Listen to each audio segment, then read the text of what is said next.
Hello and welcome to royal guidance official YouTube channel. और मैं आशुतोष मिश्रा आप सभी का बहुत बहुत स्वागत करता हूं अपने इस सेशन में।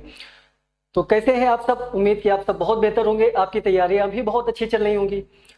और जो बैंकिंग के एस्पायरेंट्स हैं उनके जो एग्जाम्स कंडक्ट होने हैं वो 12 सितंबर टू 26 सितंबर। तो अब हम लोग डिले आए हैं आपके सामने अपने प्लेटफॉर्म को लेके। तो इस टाइम पे अब इतना समय नहीं बचा है कि हम लोग डीप में जाके आपको लॉन्ग सेशन प्रोवाइड कर पाए। तो उसी के रिगार्डिंग मैंने बैंक के एग्जाम्स के लिए एक आपको सीरीज बना के तैयार करके प्रोवाइड करूंगा कि जिसमें आप क्रैश कोर्स के टाइप से जब तक आपके एग्जाम्स हैं तब तक एक वीडियो आप डेली रीजनिंग की आप बैंक के लिए हम आपको प्रोवाइड करते रहेंगे। तो देखिए आज उसी के रिगार्डिंग मैंने स्टार्ट करा है और आज हम लोग फर्स्ट टॉपिक अपना स्टार्ट करा है कोडिंग और डिकोडिंग। तो कोडिंग और decoding one of the most important topic है बैंक के पॉइंट ऑफ व्यू से, बैंक के एग्जाम्स के पॉइंट ऑफ व्यू से। और जिसमें आज हम पढ़ेंगे प्री में सबसे ज्यादा पूछा जाने वाला पार्ट हमारा चाइनीज कोडिंग, और नंबर 2 पे हम पढ़ेंगे न्यू पैटर्न कोडिंग। तो चाइनीज कोडिंग बेसिकली प्री में आता है और न्यू पैटर्न कोडिंग मेंस में कई बार पूछा जाता है, लेकिन आईबीपीएस जाना जाता है अपने चेंज के लिए। न्यू पैटर्न कोडिंग जब एक बार स्टार्टिंग में पूछा गया तो ऐसा लगा था थोड़ा सा टफ है, लेकिन न्यू पैटर्न कोडिंग अगर एक्चुअल में देखा जाए तो आपके चाइनीज कोडिंग से भी सिंपल है, बशर्ते आपको कुछ चीजें आनी चाहिए, मीन्स लॉजिक पता होना चाहिए। अगर आप लॉजिक फाइंड कर लेते हैं तो वो आपके लिए चाइनीज कोडिंग से भी सिंपल होने वाली है। तो देखिए आज इसको भी डीप में हम देखेंगे। तो स्टार्ट करते हैं हम लोग अपना सेशन और देखते हैं कि हमारा पहला क्वेश्चन क्या है। तो ये कुछ चाइनीज टाइप का आपका क्वेश्चन दिया हुआ है। जूम है, आप इसका स्क्रीनशॉट लीजिए क्योंकि बाद में स्क्रीन मिनिमाइज होगी तो क्वेश्चन आप पूरा नहीं देख पाएंगे। तो आप इसको नोट डाउन कर लीजिए, स्क्रीनशॉट ले लीजिए, जैसा भी आप चाहते हैं। वीडियो पॉज करके आप इसको लिख भी सकते हैं, अदरवाइज टेलीग्राम में आपको ये प्रोवाइड कर दिया जाएगा, दोनों क्वेश्चन पीडीएफ आपको मिलेंगे। उम्मीद है स्क्रीनशॉट आपने ले लिया होगा।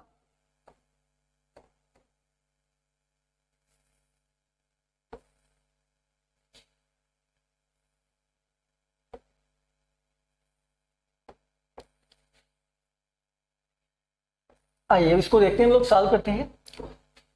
सॉरी फर्स्ट टाइम थोड़ा सा यूज करने में प्रॉब्लम्स हो रही है तो इसके लिए कोई इशू मत रखिएगा आप लोग। चलिए हम लोग इसको देखते हैं सॉल्व करके कि कैसे सॉल्व करना है। अब तक हम लोग इसको ट्रेडिशनल मेथड से सॉल्व करते हुए आ रहे हैं, मीन्स एक साइड हमारे वर्ड्स दिए होते हैं, दूसरे साइड हमारे कोड दिए होते हैं। तो अब तक जैसा कि हम लिखते थे सारे कोड्स को भी लिखते थे, सारे वर्ड्स को भी लिखते थे, लेकिन आज थोड़ा सा हम डिफरेंट देखेंगे कि डिफरेंट हम लोग क्या कर सकते हैं इसमें। और ट्रिक्स कुछ भी नहीं होता, केवल आपकी प्रैक्टिस के ऊपर डिपेंड करता है। अगर खुद से भी आप एनालाइज करेंगे, खुद से भी आप प्रैक्टिस करेंगे तो चीजों को अच्छे से समझ पाएंगे। तो ऐसा कुछ नहीं कि मैं कुछ नया बता रहा हूं या आप कुछ अच्छा सीख रहे हैं। अगर आप खुद से अच्छे से प्रैक्टिस करें तो इन चीजों को अच्छे से बेहतर और बेहतर कर सकते हैं आप खुद से भी। तो देखते हैं हम लोग इस टाइप के क्वेश्चंस में हमारे एक लाइन में वर्ड्स दिए होते हैं, दूसरे लाइन में कोड दिए होते हैं। तो हम लोग देखते हैं कि ये हमारे वर्ड्स दिए गए हैं और सेकेंड लाइन में ये हमारे वर्ड्स हैं और थर्ड में ये और फोर्थ, और आगे उसके कोड भी दिया गया। तो हम लोग इनको लिखने का एक प्रॉपर मेथड यूज करते हैं जिसमें हम लोगों को सारे वर्ड्स नहीं लिखने पड़ते। तो देखिए कैसे लिखते हैं, इसको बहुत ध्यान से आप देखिएगा और बहुत आराम से, क्योंकि जब एक बार आप आराम से इन चीजों को देख लेंगे तो बहुत कम टाइम में आप इन सब चीजों को समझ पाएंगे। आइए देखते हैं कैसे। फर्स्ट स्टेप में हमारे जो 4 वर्ड्स दिए गए थे हमको, वो होप टू सी यू। तो हम लोगों ने इसको शॉर्ट फॉर्म में यूज करके लिख लिया, होप टू सी यू, यानी H, उसके बाद टू, सी को हमने S से लिखा और यू को हमने Y से लिखा। बस यहां पे आपको ध्यान क्या रखना है कि एक बिल्कुल हम लोगों को सीधे बिल्कुल पहले रखना है, ताकि जहां पे कॉमन ढूंढे तुमको कोई प्रॉब्लम ना हो। अगर थोड़ा सा भी आप इधर उधर करेंगे तो बहुत इशू होता है। सेकेंड लाइन में आते हैं, देखते हैं हमारे वर्ड्स क्या क्या दिए। Please come to see the party. तो यहाँ पे देखा कि हमारा प्लीज और कम अभी कहीं नहीं आया था, तो हमने प्लीज को भी दोबारा लिखा। उसके बाद कम भी नहीं आया तो कम को भी लिख लिया। टू सी आ चुका है हमारा तो हमने टू को डैश करा, सी को भी डैश करा। ठीक, प्लीज कम टू सी, आगे द और पार्टी अभी नहीं आया तो हमने द और पार्टी दोनों को लिख लिया, द और पार्टी। ठीक है, पार्टी को हमने PRT लिख दिया है। अब थर्ड में जैसे ही हम आए तो होप टू कम। अब होप टू कम में देखेंगे कौन कौन से वर्ड आ चुके हैं, कौन कौन से नहीं आए। तो होप हमारा आ चुका है पहले ही फर्स्ट में, उसको भी हमने डैश करा, 2 भी हमारा आ चुका है और कम भी आ चुका है, तो इन तीनों को डैश के लिए अलग से लिखने की कोई नीड नहीं है। उसके बाद हम लोग आते हैं फोर्थ स्टेप में, सी यू द पार्टी। तो देखेंगे सी हमारा यूज हो चुका है तो हमने डैश कर लिया, यू हमारा यूज हो चुका था हमने डैश कर लिया, फिर उसके बाद द और पार्टी, तो द भी यूज हो चुका है और पार्टी भी यूज हो चुका, तो हमने यहाँ पे भी डैश लगा लिया, यानी हमको इनको दोबारा से लिखने की जरूरत नहीं पड़ी। क्या ये चीज क्लियर है आपको? मीन्स हमने क्या किया, फर्स्ट स्टेप को पूरा नोट डाउन करा, उसके बाद जो कॉमन थे उनके नीचे डैश लगाया और जो नए यूज हुए थे उनको हमने आगे नोट डाउन करा। यही प्रोसेस फॉलो करते हुए हम अपनी फोर्थ स्टेप तक आए। अब यही सेम पैटर्न हमको फॉलो कराना है अपने कोड को लिखने के लिए, तो देखते हैं कैसे। तो 4 स्टेप हमारी वर्ड्स की थी, तो 4 ही हमारी कोड की भी होनी है।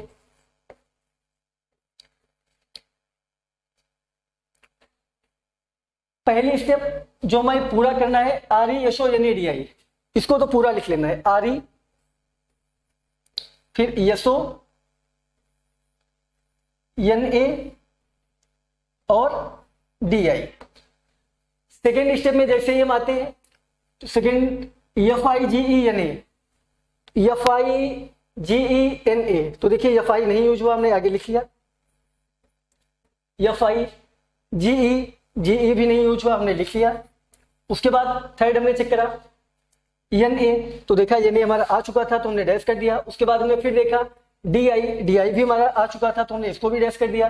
फिर KE और ZO, तो KE और ZO हमने देखा तो ना ही तो अभी मेरा KE आया था और ना ही ZO आया था, तो दोनों को हमने नोट डाउन करा, KE और ZO।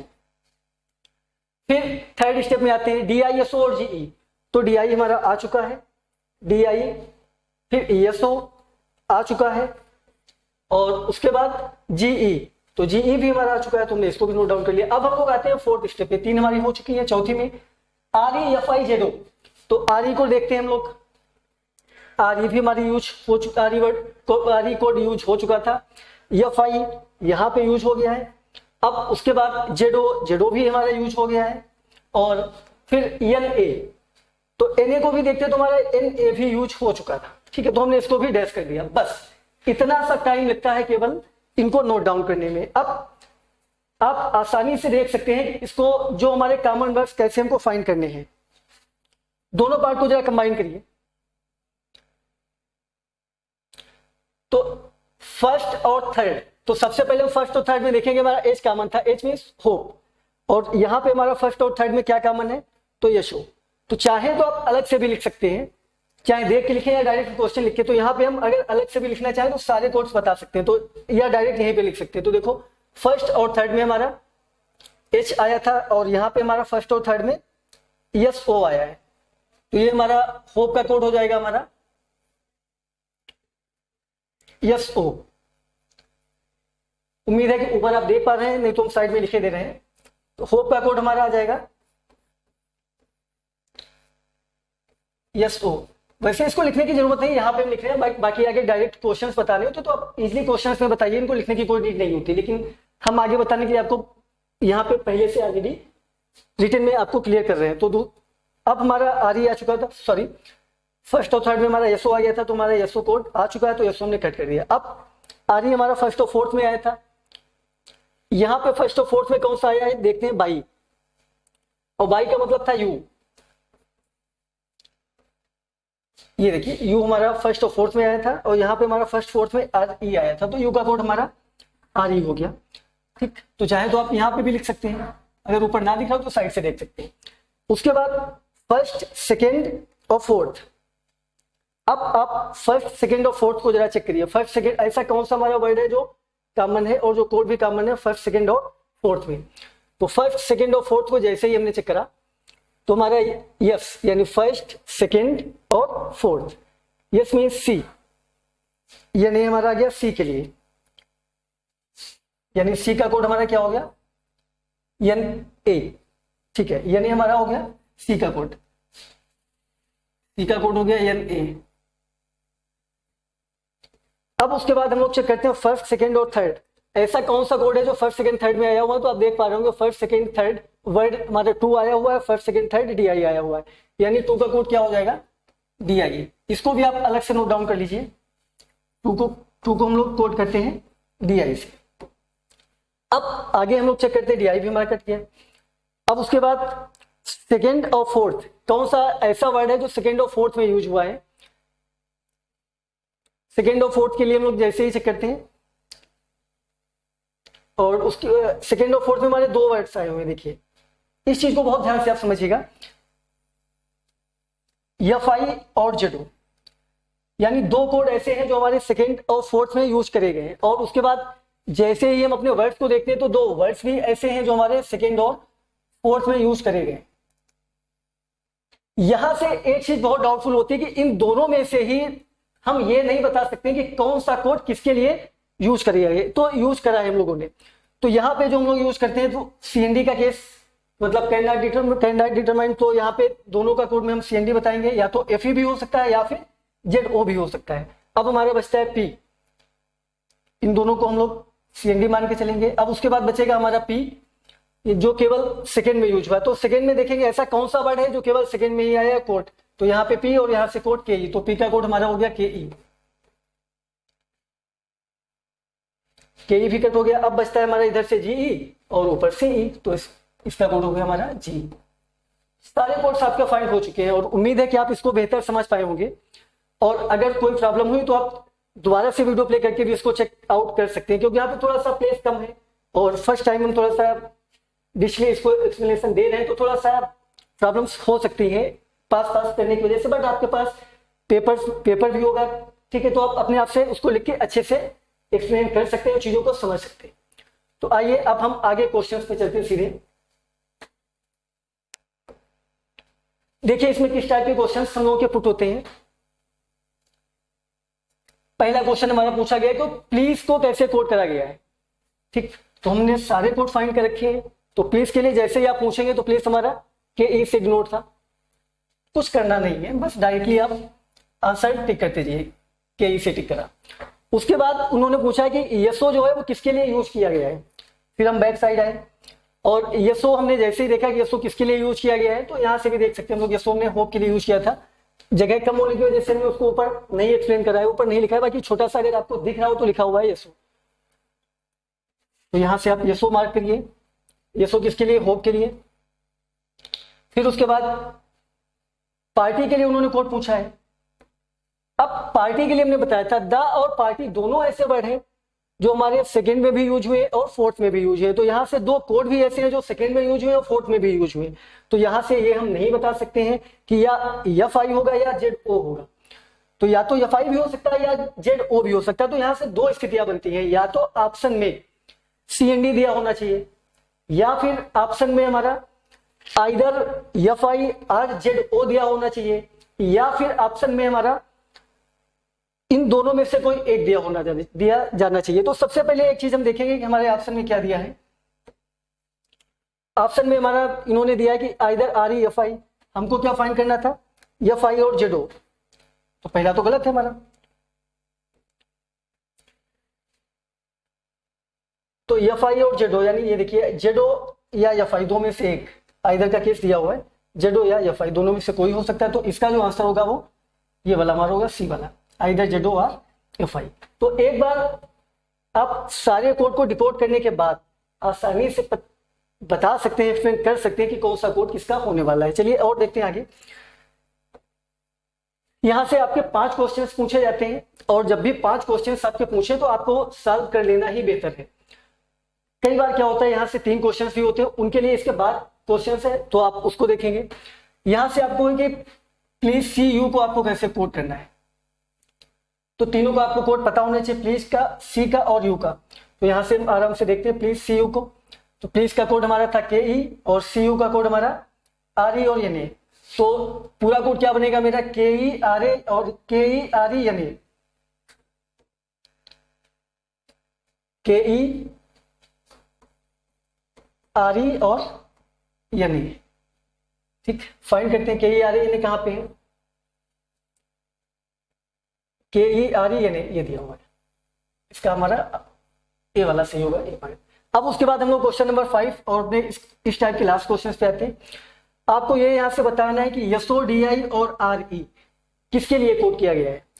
तो देखिए आप सारे कोड डिकोड कर चुके हैं, आपको ये भी पता है कि SO किसके लिए यूज हुआ, आपको DI भी पता है, आपको RE भी पता है। तो SO DI RE जिसके लिए यूज किया गया है आप उसको फाइंड आउट करके अपना आंसर चेक कर सकते हैं, और ये काम आप होमवर्क के लिए किया, और आप इसको फाइंड करके कमेंट सेक्शन में बताइए कि आप क्वेश्चंस कर पा रहे हैं। इसके बाद ये तो हमारे 5 क्वेश्चंस का पार्ट था, जिसको हम जब 5 क्वेश्चन आते तो बनाते ही बनाते हैं। तो उम्मीद है कि आपको समझ आया होगा, नहीं आया तो आप कमेंट सेक्शन में बताइएगा, मैं फिर से इसको एक्सप्लेनेशन दूंगा आपको। दूसरी चीज कई बार ये होता है कि इसमें केवल 3 क्वेश्चन दिए होते हैं। अब 3 क्वेश्चंस के लिए इस तरीके से टाइम वेस्ट करना, सॉल्व करना थोड़ा सा प्रॉब्लम्स होती है, क्योंकि जब भी कभी 5 क्वेश्चंस होंगे तो फिर हम लोग इसको इजीली सॉल्व भी करते हैं, टाइम भी देते हैं, लेकिन जब कभी 2 या 3 क्वेश्चन पूछे जाते हैं तो फिर इतना टाइम वेस्ट करना अकॉर्डिंग टू मी गलत है, और हम नहीं चाहते कि हम लोग टाइम वेस्ट करें। देखिए जब 3 क्वेश्चन पूछे तो हम लोग किस टाइप की अपनी ट्रिक्स यूज करते हैं। ये भी क्वेश्चन आपका पूछा हुआ क्वेश्चन है, इसको देखते हैं कि इसमें क्या वही सेम प्रोसेस, आपको कोड दिए गए, वर्ड दिए गए, आपको फिर फाइंड आउट करना था। यहाँ पे भी हमारे जो वर्ड्स दिए गए थे, यहाँ पे कोड पहले दे दिए गए, वर्ड बाद में दिए गए। ये हमारे 3 कोड थे और ये इनके लिए यूज हुए थे, इन वर्ड्स के लिए। फिर उसके बाद 2 हमारे ये कोड थे, थोड़ा सा कलर चेंज कर लेते हैं जिससे आप देख पाए। जो ये वाले 2 कोड्स थे ये हमारे इसके लिए यूज करे गए। और फिर उसके बाद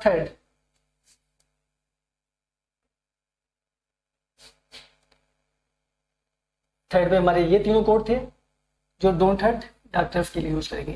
यानी इस क्वेश्चन में हमारा क्या दिया हुआ है, कोड दिया गया EK, LA और KI, ये यूज किया गया है डोंट स्मेल फ्लावर्स के लिए। सेकेंड हमारा दिया गया RA और KU कोड जो है वो यूज हो रहा है रिस्पेक्ट डॉक्टर्स के लिए। और तीसरी स्टेप में हमारा जो EK, RA और LE कोड यूज करा गया वो डोंट हर्ट डॉक्टर्स के लिए यूज करा गया। तो यहाँ पे देखेंगे कि क्या हम वही सेम प्रोसेस फॉलो करेंगे, क्योंकि यहाँ पे 2 या 3 क्वेश्चन बनाने होते हैं, तो उतना तो टाइम हम लोग वेस्ट करेंगे नहीं कि जैसे 5 क्वेश्चन के लिए करते हैं। तो देखो इसको डायरेक्ट अगर थोड़ा सा अच्छी प्रैक्टिस है, और अगर नहीं भी तो आप करके इसको इंप्रूव करिए। तो इसको देखिए इजिली कैसे हैंडल किया जा सकता है, आइए देखते हैं। सबसे पहले रेस्पेक्ट का कोड फाइंड करना है। तो हम रेस्पेक्ट का कोड फाइंड करने के लिए सबसे पहले देखेंगे कि हमारा रेस्पेक्ट यूज कहां पे हुआ है। इस वर्ड को बहुत आसानी से आप सुनिए, बहुत ध्यान से। रेस्पेक्ट कहां पे यूज हुआ है, तुमने पहले में अपने जो फर्स्ट स्टेप थी डोंट स्मेल फ्लावर्स, उसको हमने देखा क्या वहां पे स्मेल यूज हुआ है, सॉरी रिस्पेक्ट, तो रिस्पेक्ट वहां पे यूज नहीं हुआ था। सेकेंड में आए, सेकेंड में रिस्पेक्ट डॉक्टर्स, यानी यहाँ पे रिस्पेक्ट हमारा यूज हुआ। उसके बाद थर्ड में भी आए, और थर्ड में जैसे हमने किया डोंट हर्ट डॉक्टर्स, यहाँ पे भी रिस्पेक्ट नहीं यूज हुआ है। तो इससे एक चीज तो प्रूफ हो गई कि रिस्पेक्ट जब केवल सेकेंड स्टेप में यूज हुआ है तो रिस्पेक्ट का कोड या तो हमारा RA होगा या फिर KU होगा। अब देखते हैं यहाँ पे 2 ही वर्ड थे, एक तो रिस्पेक्ट था या फिर डॉक्टर्स था, 2 ही वर्ड थे। अब देखेंगे क्या डॉक्टर्स कहीं पे यूज हुआ, डॉक्टर्स हमारा थर्ड स्टेप में यूज हुआ था, तो कोई एक कोड ऐसा होगा जो थर्ड में यूज हुआ होगा। तो हमने थर्ड में देखा सेकेंड में हमारे RA और KU थे, तो यहाँ पे हमारा RA सेकेंड में भी यूज हुआ था, थर्ड में भी यूज हुआ था, तो और रिस्पेक्ट केवल सेकेंड में यूज हुआ। तो इससे एक चीज तो प्रूफ हो गई कि RA तो सेकेंड और थर्ड में है लेकिन KU कहीं पे भी यूज नहीं है। यानी इधर से हमारा वर्ड कौन सा था, रिस्पेक्ट, जो कहीं पे भी यूज नहीं था, और कोड में कौन सा मिला, कोड में हमको मिला KU, क्योंकि RA यहाँ पे यूज हो गया, RA यहाँ पे भी यूज हो गया। तो KU हमारा रिस्पेक्ट के लिए यूज हुआ है, जो अदर कहीं पे भी नहीं। तो रिस्पेक्ट को हमने इधर से देखा और डायरेक्ट KU हमने अपना आंसर टिक करा। इस चीज को बहुत अच्छे से जब आप मार्क करेंगे, जब अच्छे से प्रैक्टिस करेंगे, तो आपको खुद ही चीजें दिखने लगेगी। और PO के पेपर में इससे 5 क्वेश्चन अब इस टाइम पे, जब से पजल की क्वांटिटी बढ़ी है, तब से 2 या 3 ही क्वेश्चन इससे दिए जा रहे हैं। आरबी क्लर्क में तो 5 क्वेश्चन आपके पूछे जाते हैं, बट PO में 2 या 3, और IBPS PO में भी सेम प्रोसेस फॉलो होती है।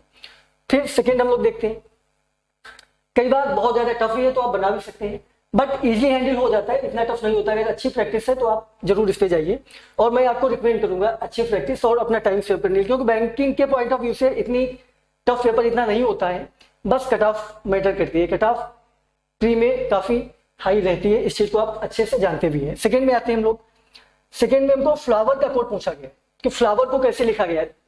अब हम लोग फ्लावर को देखते हैं, फ्लावर कैसे मिल सकता है हमको। तो हमने देखा, फिर इसको ध्यान से देखिएगा। फर्स्ट में हमारा डोंट स्मेल फ्लावर्स आया हुआ है, सेकेंड में हमारा रिस्पेक्ट डॉक्टर्स आया है और उसके बाद थर्ड में हमारा डोंट हर्ट डॉक्टर्स आया है। तो हमको यहाँ से कोड बताना था फ्लावर्स का। तो फ्लावर्स केवल फर्स्ट स्टेप में यूज करा गया, इसके अलावा ना ही सेकेंड में और ना ही थर्ड में। तो फर्स्ट में जब फ्लावर्स यूज हुआ, फ्लावर्स के साथ दो वर्ड थे, कौन कौन से? एक तो था डोंट और दूसरा था स्मेल। अब अगर हमको फ्लावर्स का कोड पता करना है, तो अगर हमको डोंट और स्मेल के कोड पता हो जाए तो हम लोग फ्लावर्स का कोड बता सकते हैं। तो हम लोग देखते हैं क्या ये पॉसिबल है कि हम लोग डोंट और स्मेल के कोड बता पाए। तो डोंट और स्मेल के कोड हम तभी बता पाएंगे जब हमारा डोंट और स्मेल दोनों जगह कहीं ना कहीं यूज हुई हो। तो दोनों कहीं कहीं जगह जब यूज करने के लिए हम चेक करेंगे, तो डोंट को जैसे हमने देखा, डोंट सेकेंड में आया नहीं, थर्ड में आया, तो यानी इससे एक चीज प्रूव हो गई तो डोंट कॉमन है, तो डोंट का कोड भी कॉमन हमको मिल जाएगा और हम इजिली डोंट का कोड बता पाएंगे। फिर हमने चेक करा स्मेल का चाहिए हमको, तो हमने देखा कि स्मेल कहीं पे भी नहीं यूज हुआ, ना सेकेंड स्टेप में ना ही थर्ड। तो यानी डोंट का तो हम बता देंगे लेकिन स्मेल का नहीं बता पाएंगे, और जब स्मेल का नहीं बता पाएंगे तो यहाँ पे हमारे बच जाएंगे दो, स्मेल और फ्लावर्स। अब दो चीजें बची हैं, दो कोड बचे हैं, तो हम नहीं बता सकते कि फ्लावर्स का कोड क्या होगा। तो आंसर आपका दिया गया था CND यानी can not determine. Is it clear? उम्मीद है कि इस चीज को आप अच्छे से समझ लोगे। हाँ, एक चीज और है, अगर CND ऑप्शन यहाँ पे दिया है तब तो CND है, या फिर अब दो कोड हमारे जो यूज हो गए थे उसके अलावा जो दो कोड बचे हुए थे उन दोनों कोड में से एक दिया होता और CND ऑप्शन ना होता तो फिर वो आंसर होता। बट ऑब्वियस सी बात है, कभी ऐसा रेयर केस होता है, अदरवाइज CND ही ऑप्शन आता है। अब हम लोग थर्ड में आते हैं। थर्ड में उन्होंने पूछा हुआ है डॉक्टर्स स्मेल फ्लावर्स, इसको कैसे कोड करेंगे? इस चीज को आप बहुत ध्यान से देखिए। लाइव क्लास अगर होती तो आप इजीली कमेंट कर पाते, जो आपकी प्रॉब्लम्स होती तो भी हम अच्छे से एक्सप्लेन यहीं पे करते। लेकिन अगर आपको यहाँ पे कोई डाउट हो रहा हो समझने में, तो प्लीज एक बार कमेंट करिएगा कमेंट सेक्शन में, अगर और मैं आपको रिप्लाई दूंगा। और इस टाइप के कोई भी अगर क्वेश्चन या आपको प्रॉब्लम्स होती है तो आप कमेंट बॉक्स में डालिए, सोल्यूशन भी आपको यहाँ से प्रोवाइड किया जाएगा। देखिए डॉक्टर्स स्मेल फ्लावर्स, यहाँ पे तीन वर्ड हमारे दिए गए, डॉक्टर्स स्मेल और फ्लावर्स। तो सबसे पहले तो हम डॉक्टर्स का कोड पता करें, स्मेल का कोड पता करें और फ्लावर्स का कोड पता करें। तो देखो हम डॉक्टर्स का कोड कैसे पता कर सकते हैं। यहां से हम रेस्पेक्ट का कोड हम लोग निकाल चुके थे KU। जब रेस्पेक्ट का कोड निकाल चुके थे KU तो बचा था हमारा डॉक्टर, और यहाँ पे दो ही कोड थे, या तो KU या RA। तो डॉक्टर का कोड हमारा क्या हो गया? तो डॉक्टर का कोड हमारा हो गया था, यहाँ पे छोटा सा लिख लीजिए RU, तो KU सॉरी RA है, तो इसका कोड हमारा RA हो गया। अब बचा कौन? स्मेल और फ्लावर्स। यहाँ पे हमें स्मेल और फ्लावर्स दोनों के भी कोड चाहिए। तो देखते हैं कि स्मेल और फ्लावर्स के कोड हमें कैसे मिल सकते हैं। फर्स्ट स्टेप में अगर हम बहुत ध्यान से देखें तो तीन वर्ड यूज है, डोंट, स्मेल और फ्लावर्स। अगर हम डोंट का कोड पता कर लें तो स्मेल और फ्लावर्स का कोड हमें ऑटोमेटिकली पता हो जाएगा। और थर्ड और फर्स्ट को अगर हम देखें तो डोंट हमारा कॉमन भी है, तो इधर से डोंट कॉमन है, बाकी कोई कॉमन है नहीं। तो डोंट जब कॉमन है तो इनका कोई एक कोड भी कॉमन होगा, एट एनी कास्ट होगा ही होगा। तो हम लोग चेक करते हैं कौन सा कोड कॉमन है। यहाँ पे EK, LA और KI। फिर उसके बाद हम लोग यहाँ पे चेक करेंगे EK, RA और LA। शायद आपको बहुत साफ साफ दिखा होगा कि EK दोनों में कॉमन है। इधर से डोंट कॉमन, इधर से EK कॉमन, तो डोंट का कोड भी हमारा क्या हो जाएगा? EK। तो डोंट का कोड हमारा हो जाएगा EK। अब जब डोंट का कोड EK हो जाएगा तो बचा कौन सा? हमारा स्मेल और फ्लावर्स। और जब EK हमारा कट गया तो इधर से कोड हमारे क्या बचे? LA और KI।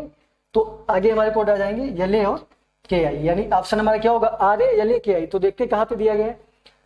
RA, LA और KI, यानी हमारा आंसर हो जाएगा C। क्या ये चीज आपको समझ आई? उम्मीद करता हूं आपको समझ आई होगी। और अगर थोड़ी सी प्रॉब्लम्स है तो इसकी अच्छे से प्रैक्टिस करिए और कोशिश करिए कि इनको इसी वे में सॉल्व करें। इतना भी टाइम नहीं लगता है कि जितना मैंने आपको एक्सप्लेन करने में दिया है, बहुत कम टाइम लगता है। नॉर्मल लगेगा कि आप खुद से एनालाइज कर पाएंगे। फिर मैं एक चीज आपको कंफर्म कराऊं, कोई ट्रिक नहीं होती है, ट्रिक केवल आपके माइंड थिंकिंग पर डिपेंड करती है कि आप क्या सोच रहे हैं। अगर आप खुद से अच्छे से हैंडल करेंगे तो ट्रिक ऑटोमेटिक जनरेट होती है। ठीक है, चलिए अब उस चीज पे चलते हैं जो बहुत ज्यादा इंपॉर्टेंट है आपके एग्जाम्स के पॉइंट ऑफ व्यू से, स्पेशली PO के लिए, और जिसका नाम है हमारी न्यू पैटर्न कोडिंग। और जब ये फर्स्ट टाइम एग्जाम्स में आई थी तो इसको लेके एक फ्लो टाइप का बन गया कि new pattern coding, new pattern, जिसको भी देखो न्यू पैटर्न कोडिंग को बहुत ज्यादा हाइप करा गया। तो थोड़ा सा देखते हैं कि इसमें न्यू पैटर्न कोडिंग में क्या था। एक्चुअल में कुछ नहीं था। ये केवल एक स्टूडेंट्स के मन में डर भरने का। सेम वही 2-3 टॉपिक में कुछ नए टॉपिक ऐड करे गए थे, जैसे कि अगर हम बात करें साइलोलिज, तो साइलोलिज में एक उन्होंने ओनली फ्यू का टॉपिक ऐड करा।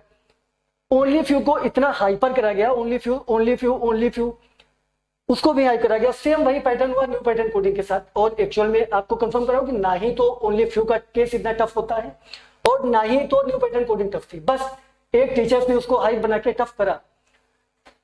और उस टाइम पे मैं अभी भी एग्जाम्स अपने भी बैंकिंग के दे रहा हूं, तो मुझको भी यही लगा था न्यू पैटर्न कोडिंग क्या है। तो कई बार तो मतलब टीचर्स इतना हाई कर देते कि डिमोटिवेशन होता है। बस इस चीज से आपको बच के रहना है। तो ये देखिए न्यू पैटर्न कोडिंग होती है हमारी।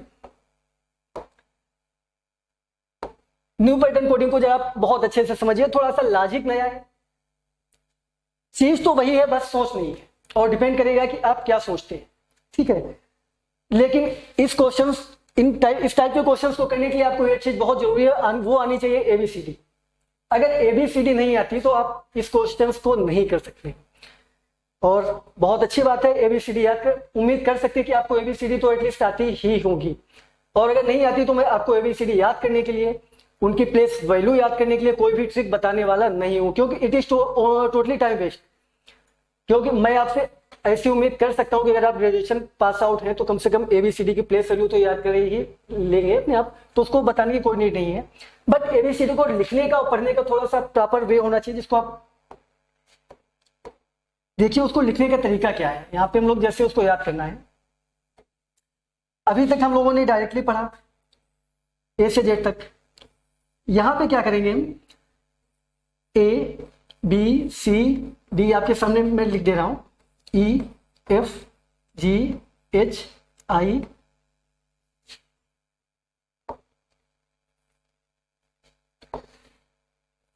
आई, उसके बाद जे के एल एम।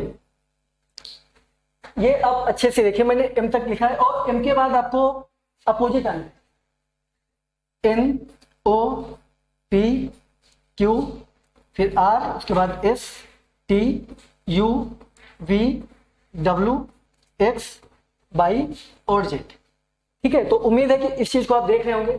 ये लिखा क्या है एक्चुअल में, इस चीज को अच्छे से समझिए। ये लिखा है हमारा 1 से 13 तक और उसके बाद अपोजिट, यानी ए का अपोजिट जेड, बी का अपोजिट वाई, सी का अपोजिट एक्स, डी का अपोजिट डब्ल्यू, ई का अपोजिट वी, एफ का अपोजिट बी, यूवी वाली भी, ठीक है, सॉरी ई का अपोजिट वी और एफ का अपोजिट यू और जी का अपोजिट टी, एच का अपोजिट एस, आई का अपोजिट आर और उसके बाद जे का अपोजिट क्यू, इसी तरीके से आगे।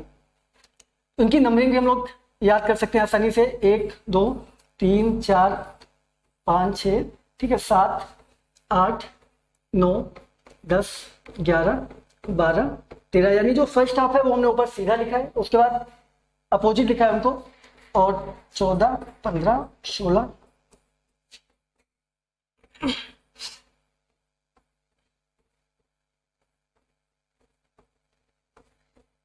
क्या ये चीज आपको समझ आई? इस चीज को आपको याद रखना है हमेशा ही, क्योंकि इस टाइप के क्वेश्चंस करेंगे तो आप इस चीज को याद करेंगे, ठीक है। कैसे भी करिए, अगर आपको लग रहा है कि ट्रिक से आप याद कर सकते हो बेटा, गुड एंड बेटा, उससे अच्छा क्या हो सकता है, आप उसको याद कर सकते हो उससे। और एटलीस्ट इतना तो याद कर ही लेंगे यार, 26 लेटर है और उसके बाद 26 ही नंबरिंग हमको याद करनी है, तो याद कर लेते हैं। अब आते हैं, देखिए कि इस टाइप में हम लोग जैसा जो हमने पिछला लॉजिक यूज करा था वो यहाँ पे यूज नहीं होता है, क्योंकि आप देखिए तो कुछ ही कॉमन आपको मिलेगा ही नहीं, और जब कॉमन नहीं मिलेगा तो आप उसके बाद डैश कहाँ से करोगे, कहाँ से कोड बताओगे, क्योंकि यहाँ पे आने वाला हर कोड नया है, हर वर्ड नया है, तो यहाँ से आप बहुत मुश्किल होती है इसको देखने में। और इसको आप देख के भी पता लगा सकते हैं, जैसे ही आपको दिखे कि ना ही तो बहुत ज्यादा वर्ड कॉमन मिल रहे हैं और ना ही तो बहुत ज्यादा कोड कॉमन मिल रहे हैं, तो आप समझ आइए कि ये न्यू पैटर्न कोडिंग है। वहां पे स्पेशली को लिख के नहीं आता कि न्यू पैटर्न कोडिंग है, तो इस चीज को आप ध्यान रखिएगा। अब यहाँ पे देखते हैं कि हम यहाँ पे फर्स्ट स्टेप में हमारे बहुत से वर्ड दिए गए हैं, honest, try to study, second में दिया गया work hard, win sit, third में दिया गया mind way, pen work, fourth में दिया गया स्टार जॉन स्काई ब्लू। अब आगे कोड हम देखें तो बहुत से नए कोड दिए गए, ठीक है, अलग अलग। अब कौन सा कोड किसके लिए यूज हुआ है ये बता पाना बहुत मुश्किल है, तो मैंने इसीलिए आपको सबसे पहले बताया कि इतना आपको याद होना चाहिए। अब क्यों याद होना चाहिए? न्यू पैटर्न कोडिंग से जब भी कभी क्वेश्चन आएगा तो उसमें आपका जो सीक्वेंस है पूरा अल्फाबेटिकल, ठीक है, या तो वो अपोजिट होते हैं या उन्हीं से कोई मल्टीप्लाई या उनकी प्लेस हो, कुछ इस टाइप का कोई ना कोई कॉन्सेप्ट जरूर दिया होता है, ठीक है। ये मैटर करता है आपकी प्रैक्टिस कितनी अच्छी है। जितनी अच्छे क्वेश्चंस आप करेंगे, जितनी अच्छी आप प्रैक्टिस करेंगे, तो बहुत जल्दी आप उसको ट्रैक कर सकते हैं और क्वेश्चंस को आप अपनी जो चाइनीज कोडिंग थी उससे भी बेहतर और उससे भी इजीली, उससे भी जल्दी कर सकते हैं। तो यहाँ पे देखते हैं हम लोग, जैसे कि हमने पहला हमारा वर्ड दिया था ऑनेस्ट, कोड आप देखिएगा तो खुद ही समझ आएगा आपको। तो फर्स्ट वर्ड हमारा यूज हुआ था ऑनेस्ट।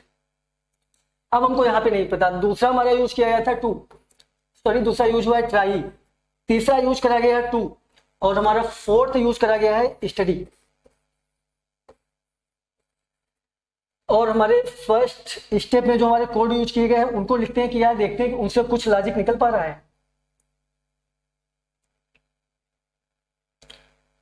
इसका स्क्रीनशॉट आप लोग ले चुके होंगे, अगर नहीं लिया तो आपको पीडीएफ तो मिलना ही है। तो यहाँ पे हम लोग देखते हैं कि हमारे कोड कौन कौन से थे। तो कोड हमारा यूज हुआ था BR20, इस तरीके से 4 कोड थे। तो उम्मीद इनमें से कोई 4 में से यही 4 कोड है, यही तो कौन सा किसके लिए यूज हुआ है, तो इसको हम लिख के देखते हैं BR20। अभी हमको नहीं पता है कि कौन किसका है, लेकिन हम इसको लिखे ले रहे हैं फिर भी फाइंड करने के लिए कौन किसका होगा। BR20। सेकेंड हमारा यूज हुआ था GO8। थर्ड हमारा यूज हुआ था LO20। LO20। और फोर्थ हमारा यूज हुआ था BT19। BT19। देखिए 4 वर्ड यूज हुए थे और 4 ही कोड यूज हुए थे। तो इतना तो क्लियर है कि इन कोई न कोई वर्ड से कोई न कोई कोड जरूर कॉमन होगा, किसी न किसी एक का होगा। अब यही चीज मैटर करती है कि आपका जो परसेप्शन है वो कैसा है और कैसे आप देख रहे हैं, क्योंकि जब तक आप इसको बहुत अच्छे से नहीं व्यू करेंगे तब तक आप इसको पकड़ नहीं सकते क्योंकि कौन सा लॉजिक यूज हुआ है। तो बहुत अच्छे से हमने स्टार्ट करते हैं हम लोग, जब भी कभी याद रखिए तो इस टाइप का क्वेश्चन है तो पहले वर्ड और लास्ट वर्ड को देखें, उसके बाद मिडिल वर्ड को देखें, तो कुछ न कुछ जरूर आपको निकल के आएगा लॉजिक। तो हमने सबसे पहले फर्स्ट को देखा, उसके बाद लास्ट को देखा। तो फर्स्ट में हमारा यूज हुआ एच। एच से क्या लॉजिक निकल सकता है, या तो एच का अपोजिट आ सकता है। तो एच का अपोजिट होता है यस, कहीं पे भी यस यूज हुआ नहीं है तो अपोजिट का तो लॉजिक नहीं हुआ है। अब दूसरा फाइंड करते हैं, एच की प्लेस वैल्यू क्या होती है। तो हमने लिख रखा है एच की प्लेस वैल्यू 8 होती है। तो एक चीज तो हमने देखा कि जब प्लेस वैल्यू एच की 8 होती है तो कहीं ना कहीं एच हमको 8 मिला। अभी कंफर्म नहीं कि हमारा यही वाला कोड होगा, लेकिन हमें मिला कि चलो कुछ चेक करते हैं कि हो सकता है ये वाला, क्योंकि लॉजिक चेकआउट करना है कि अभी मान लो 1 में 8 है तो यहाँ से तो हमें क्लियर हो रहा है, लेकिन अगर मान लेते हैं यहाँ पे 2-3 जगह 8 होता तो बता पाना बहुत मुश्किल होता। तो आप पूरी चीज को बहुत ध्यान से समझिए। एच था, यहाँ पे 8 मिला तो हमें थोड़ा सा मन में डाउट हुआ कि हो सकता है कि हमारा ये वाला कोड हो। चलो दूसरा देखते हैं। हमने देखा कि बीच में ओ है, ओ है तो हमने इधर से फाइंड करा कि यहाँ पे भी ओ है हमारा। चलो ठीक है, देखते हैं फिर आगे और देखते हैं। फिर उसके बाद हमने आगे की वर्ड चेक करे, ए नहीं इससे हमें कुछ नहीं मिल रहा था तो हमने कहा था फर्स्ट और लास्ट पहले चेक करते। तो जैसे लास्ट को हमने उठाया तो बिल्कुल लास्ट में हमको दिख रहा था टी। अब या तो टी की प्लेस वैल्यू यूज हुई होगी या टी का अपोजिट यूज हुआ होगा। तो टी की प्लेस वैल्यू तो हमारी होती है T20, T20 से याद कर सकते हैं आप। तो T20 तो देखा हमने, 20 यूज तो यहाँ हुआ है लेकिन यहाँ पे 8 नहीं था, तो ये वाला तो यूज होना नहीं है। अब टी का अगर हमने अपोजिट चेक करा तो टी का अपोजिट होता है जी, तो टी का अपोजिट होता है जी। तो अब तो एक चीज कंफर्म हो गई कि ऑनेस्ट का कोड हमारा यही होने वाला है, लेकिन इसमें लॉजिक क्या लगा ये बहुत मैटर करता है। अब आइए देखिए, मैं इसको रोज इरेज कर रहा हूं। देखिए जो एक वर्ड में लॉजिक लगा है सेम वही लगेगा, आप इसको चेक कर सकते हो। और अभी मैं आपको चेक करके भी बताऊंगा किसी दूसरे वर्ड के ऊपर। यहां पे क्या हुआ है, इधर हमारे लिखा था ऑनेस्ट और इस साइड हमारे लिखा था GO और 8। तो इधर हमारी क्या थी, फर्स्ट की प्लेस वैल्यू, यानी बिल्कुल लास्ट में क्या है फर्स्ट की प्लेस वैल्यू। सेकेंड वर्ड हमारा एज इट इज, सेकेंड जो भी अल्फाबेट आता है। और बिल्कुल लास्ट वाला क्या है, अपोजिट। ये अपोजिट, ये सेम, और ये वाला प्लेस वैल्यू PV। अब हम चेक करेंगे क्या वाकई में यही लॉजिक लग रहा है। दूसरे कोड को उठा के चेक करते हैं। दूसरा कोड हमारे पास था ट्राई, दूसरा वर्ड था हमने ट्राई, तो ट्राई को देखा, तो ट्राई से ये हम फाइंड करते हैं। तो ट्राई से क्या फाइंड करते हैं कि बिल्कुल लास्ट में क्या जाएगा, पहले की प्लेस वैल्यू। तो टी की प्लेस वैल्यू बिल्कुल लास्ट में जाएगी 20। सेकेंड हमारा एज इट इज लिखा जाएगा तो आर, और फर्स्ट में क्या आएगा, बिल्कुल लास्ट वाले का अपोजिट, तो बिल्कुल लास्ट में बाई और बाई का अपोजिट बी लिखा भी हुआ है इधर, तो BR20 यानी ट्राई का कोड हो गया BR20। हमने देखा कि इधर लिखा हुआ है, तो हमने एक बार चेक करा, आप चाहें तो और भी चेकआउट कर सकते हैं। तो हमने चेक करा कि लॉजिक हमको मिल गया, यानी क्या मिला, सबसे पहले क्या लिखना है, सबसे पहले लिखना है हमको बिल्कुल लास्ट वाले वर्ड का अपोजिट, फिर सेकेंड नंबर पे सेकेंड जो अल्फाबेट आया वो लिखना एज इट इज, और बिल्कुल लास्ट में फर्स्ट की प्लेस वैल्यू। ये हमारा लॉजिक यहां से निकला। अब हम इस लॉजिक को निकालते हुए आगे बढ़ेंगे और जो क्वेश्चंस पूछे गए हैं उनको फाइंड करेंगे। अब देखिए यहां से जब हमको लॉजिक पता चलता है उसके बाद क्वेश्चंस की जो इंपॉर्टेंस है वो खत्म हो जाती है, क्योंकि अब डायरेक्ट क्वेश्चन पे जाएं आप और आंसर आप दे सकते हैं। तो क्वेश्चंस पे जैसे ही हम ट्रेवल करेंगे, तो पहला कोड दिया गया था हमारा फाइनल वे, फाइनल वे का कोड पूछा है। अब देखिए फाइनल वे का कोड हम कैसे निकालेंगे।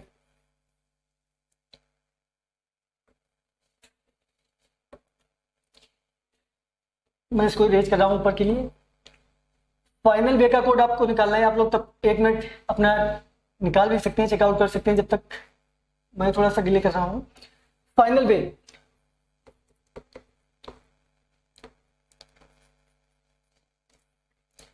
फाइनल वे का कोड हमको लिखना है। तो अब देखते हैं कि क्या यूज हुआ था फाइनल वे, एल। तो पहले पे हमको क्या करना है, फर्स्ट लिखना है बिल्कुल लास्ट वाले का अपोजिट। तो एल का अपोजिट क्या होता है, आप इधर से चेकआउट कर सकते हैं, ओ, तो ओ आ गया। सेकेंड हमको क्या करना है, आई वाला यानी सेकेंड स्टेप लिखना है, इट इज लिखा, आई आ गया। एफ, एफ की हमको प्लेस वैल्यू लिखनी है, यानी बिल्कुल जो फर्स्ट वाला था उसकी प्लेस वैल्यू लिखनी है। एक मिनट, यहाँ पे थोड़ा सा अपोजिट लिखना था। यहाँ पे सबसे पहले तो हमको बिल्कुल लास्ट में क्या करना है, पहले वाले की प्लेस वैल्यू। तो एफ की प्लेस वैल्यू कितनी थी, 6, तो बिल्कुल लास्ट में पहुंच गया, 6 आ गया। अब सेकेंड वाला क्या करना था, बीच में रखना है मिडिल में सेकेंड वाला, तो आई आ गया। अब फर्स्ट में क्या लिखना है, बिल्कुल लास्ट वाले का अपोजिट, तो एल का अपोजिट यानी OI6। फाइनल का तो कोड ये आएगा, वे का जब हम फाइंड करेंगे, तो वे का जब फाइंड करेंगे तो वे का कोड क्या निकालेंगे, बिल्कुल लास्ट वाले का अपोजिट यानी बाई का अपोजिट बी आएगा, सेकेंड वाला एज इट इज रखेंगे, और फिर उसके बाद बिल्कुल लास्ट में पहले वाले की प्लेस वैल्यू, तो डब्ल्यू की प्लेस वैल्यू आप देख सकते हैं। 2 कोड निकल के आए, OI6 और BA23। तो यहाँ पे हम लोग इसको थोड़ा सा, यहाँ पे 1 लिखा हुआ है, इसको करेक्ट कर लीजिए, यहाँ पे 1 नहीं आई है। OI6 और BA23 हमको साफ साफ दिखा सेकेंड में, तो इसका आंसर होगा आपका बी आंसर हो गया। सेकेंड हम लोग ऑनेस्ट स्पीक की बात करते हैं, इसका कोड बताना है। तो ऑनेस्ट का कोड पता होना चाहिए और स्पीक का कोड पता होना चाहिए, तो हम लोग ऑनेस्ट और स्पीक का कोड पता करते हैं। लिखने की आपको जरूरत नहीं है, अगर आप इजीली लॉजिक निकाल सकते हैं तो आप लिख सकते हैं। तो सबसे पहले तो देखिए क्या होना चाहिए, बिल्कुल लॉजिक क्या निकला था, बिल्कुल लास्ट वाले का अपोजिट। तो लास्ट वाला टी था तो अपोजिट करेंगे तो अपोजिट हो जाएगा, ये लिखा था सबसे पहले, तो उसका जी हो गया। सेकेंड वाला एज इट इज ओ हो गया, और एच की प्लेस वैल्यू बिल्कुल लास्ट में, तो एच की प्लेस वैल्यू होती 8। ऑनेस्ट का कोड आ गया। फिर स्पीक का देखते हैं, के का अपोजिट, ठीक है, तो के का अपोजिट यहां से आप चेकआउट कर सकते हैं, के का अपोजिट हमारा पी आ रहा है, ठीक है, तो हम बिल्कुल पी लिखे। उसके बाद सेकेंड हमारा कॉमन है, और फिर यस की प्लेस वैल्यू, तो यस की प्लेस वैल्यू फिर आप यहां से लिख सकते हैं 19 है। तो यहां से हमारे 2 कोड निकल के आए, GO8 और PP19, तो आपको साफ दिख रहा होगा पी। अब देखिए, अब हम लोग अपने क्वेश्चंस की तरफ ही नहीं जा रहे हैं, क्योंकि हमको यहाँ से जब लॉजिक पता है तो आसानी से क्वेश्चन किसी भी टाइप का हो हम लोग बता सकते हैं। अब हम लोग नेक्स्ट क्वेश्चन पे अपने टेबल करते हैं। रिजल्ट का कोड पूछा गया है।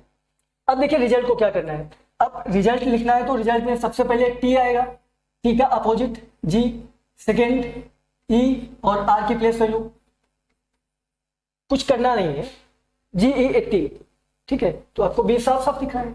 लॉजिक पता होने के बाद बिल्कुल भी टाइम नहीं लगना है, और यही चीज आपको फॉलो करनी है।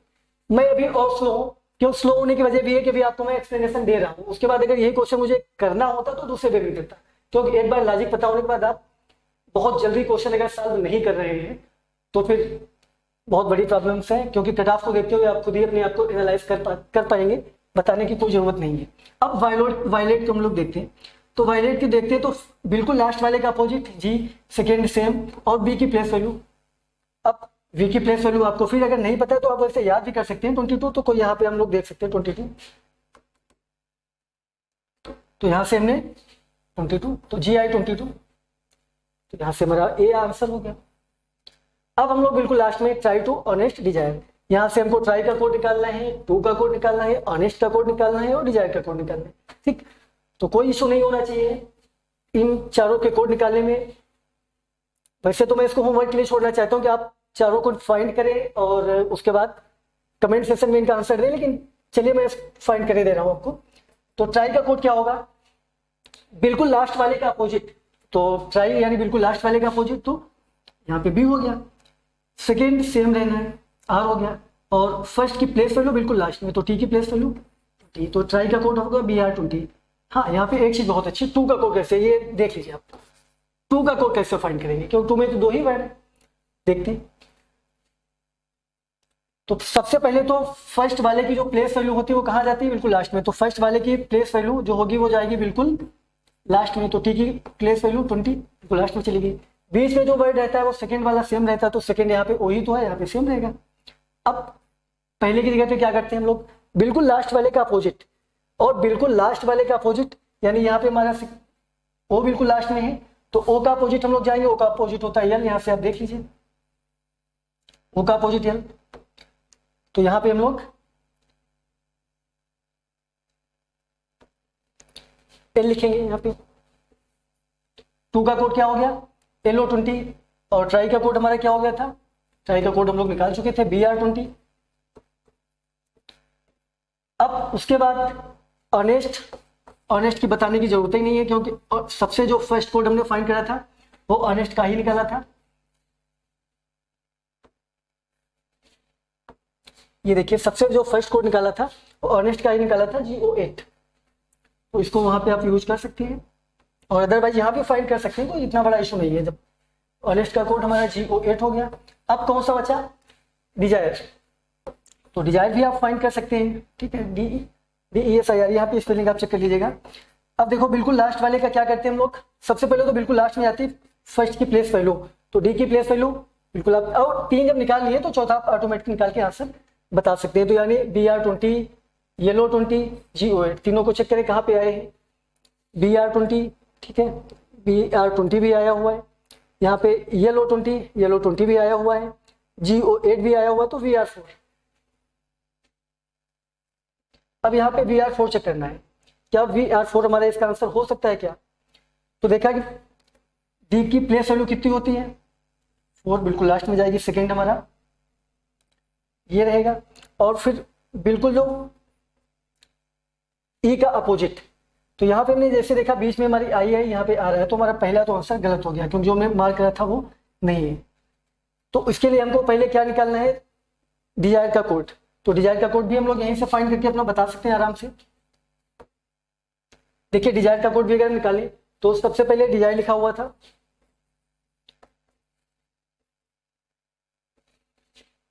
बिल्कुल लास्ट वाले का अपोजिट यानी ई का अपोजिट लिखेंगे, ई का अपोजिट क्या होगा, वी,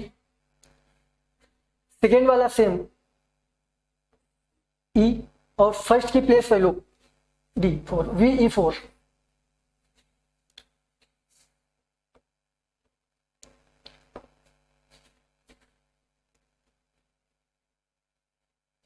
DE था, सॉरी यहाँ पे, तो यहाँ पे ई ही रहेगा, VE4, ठीक है। तो इसको हम लोग फाइंड करेंगे, VE4 कहाँ पे दिया गया, अब चारों कोड आपके पास है और चारों वर्ड्स हैं, तो आप आसानी से यहाँ पे निकाल सकते हैं VE4। अब देखिए, VE4 भी दिया गया है, GO8 भी दिया गया है, और YELLO20 भी दिया गया है, और BR20 भी दिया गया, बी वाला आंसर होगा आपका। थोड़ा सा जब 4 वर्ड दिए हो या 5 वर्ड दिए तो इनको फाइंड आउट करने के लिए थोड़ा सा आप सावधानी बरतिएगा, क्योंकि गलती की संभावना यहाँ पे बढ़ जाती है। तो आज की क्लास के लिए हम लोग इतना ही रखते हैं, और नेक्स्ट क्लास में हम लोग एक बहुत ही अच्छा टॉपिक स्टार्ट करेंगे, कोडिंग पढ़ने के बाद वहां से भी आपके 5 नंबर बहुत इंपॉर्टेंट होते हैं, और उसको एक अच्छे लेवल तक, इन इक्वलिटी, अभी तक आपने पढ़ा है इन इक्वलिटी की ऐसी ट्रिक्स जिनको आपको पेन उठाने की जरूरत नहीं पड़ेगी, चाहे वो आपके सिंपल क्वेश्चन हो या फिर आपके वो कोडेड क्वेश्चन हो, या फिर आपका वो डिफिनेट केस हो, जो डिफिनेट केस आपको कोई नहीं पढ़ाता है, यानी डिफिनेट कौन सा फॉलो करेगा और कौन सा डिफिनेट फॉलो नहीं करेगा, सबको हम बारी बारी से पढ़ेंगे। और हो सकता है क्लास वो बड़ी हो, बट डीप में क्लास होगी और पूरी क्लास कंप्लीट होगी। एक क्लास में आपकी पूरी इनइक्वालिटी कवर होगी। Thank you. आज के लिए इतना रखते हैं, मिलते हैं नेक्स्ट क्लास में। Thank you.